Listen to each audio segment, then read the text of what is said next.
السلام علیکم. زه مجیب جمالی ما د پخوانی فوتبال ملي ټیم غړی یم.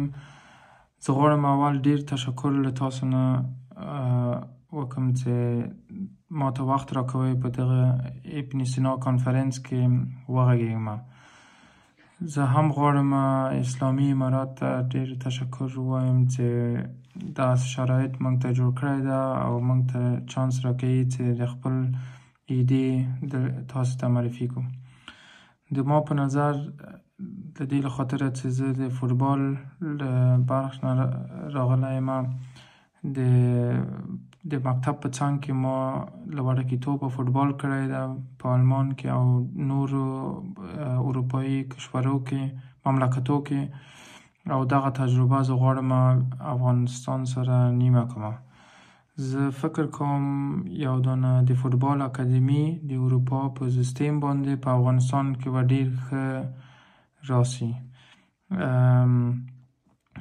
په دغه اکاډمي کې مثلا کولی سي ځوانان لکه منګه چې دلته په نور مملکتو کې درس ویلی ده، مثلا معلمي ویلي کړی ده، کولی سي همدغه اکاډمي کې معلم اوسیږي، یو کال لپاره مثلا افغانستان ته راسي، درس ورکړي ایوانانو ته. ایوانان کولی سي په دغه اکاډمي کې درس ووایي او د ښه فوتبال تمرین هم واخلي. دغه د فوتبال تمرین مثلا کولی سي څوک یو دانه همکاري د افغانستان فوتبال فدراسیون سره څوک جوړ کړي، بیا په دې اکاډمي کې کولی سي یو شاګرد فوتبال تمرین هم ولري او ښه مکتب درس هم واخلي. که تاسو ته دا ایده جالبه ده، زه کولی سم له آلمان دا کار مخته یوسم د تاسو همکاري سره. که امارات اسلامي موږ سره کمک وکړي او موږ ته اجازه راکړي، موږ کولی سو دا کارونه مخته یوسم. وبښئ د ما افغاني دونه ښه نه ده، مګر هم ښه کیږي. د تاسو نه تشکر غواړم. خدای پامان. بیننده‌های عزیز، در حال حاضر مجیب جمالی تنها بازیکن تیم ملی فوتبال افغانستان است که در لیگ فوتبال اسپانیا توپ میزند. او فعلا در تیم فوتبال کانستانسیا در لیگ دسته سوم فوتبال اسپانیا حضور دارد. برای آشنایی بیشتر با این بازیکن با هم میریم یک بسته تصویری را در مورد زندگی نامه این بازیکن تماشا میکنیم. مجیب جمالی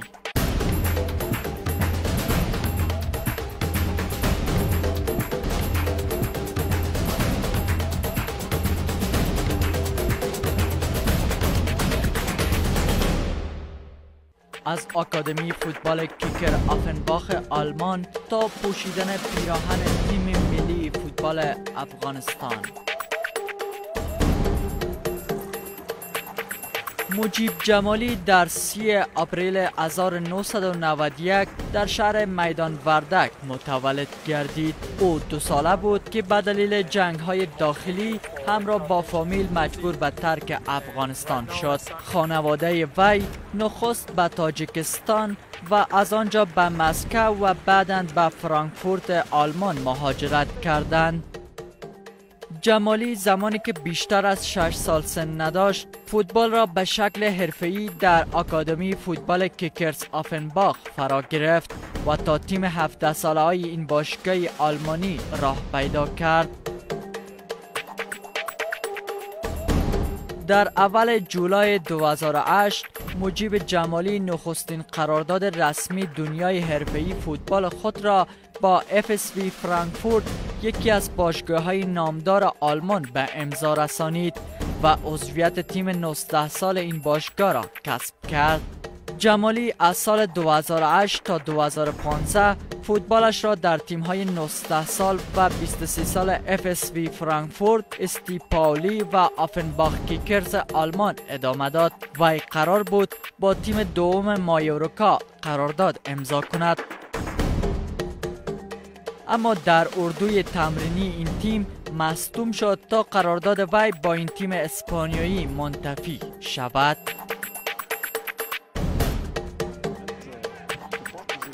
پس از گذشتاندن دوره مصدومیت در 21 سپتامبر 2015 او با یک قرارداد به مبلغ 25,000 یورو راهی لیگ دسته یک فوتبال رومانیا شد.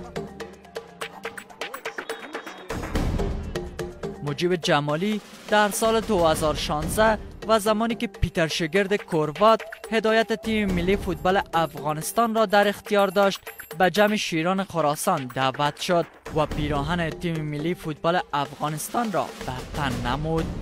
جمالی نخستین بازی خود را برای افغانستان در دیدار برگشت مقدماتی جام جهانی 2008 روسیه در ورزشگاه سایتاما برابر ژاپن میزبان انجام داد. مجیب که پست اصلی وی در زمین هافبک دفاعی می باشد، پس از مصدومیت طولانی مدت مصطفی هدی جایگزین وی در سمت خط دفاعی تیم ملی فوتبال افغانستان شد و توانست اعتماد کامل پیتر شگرد سرمربی آن زمان افغانستان را به خودش جلب کند.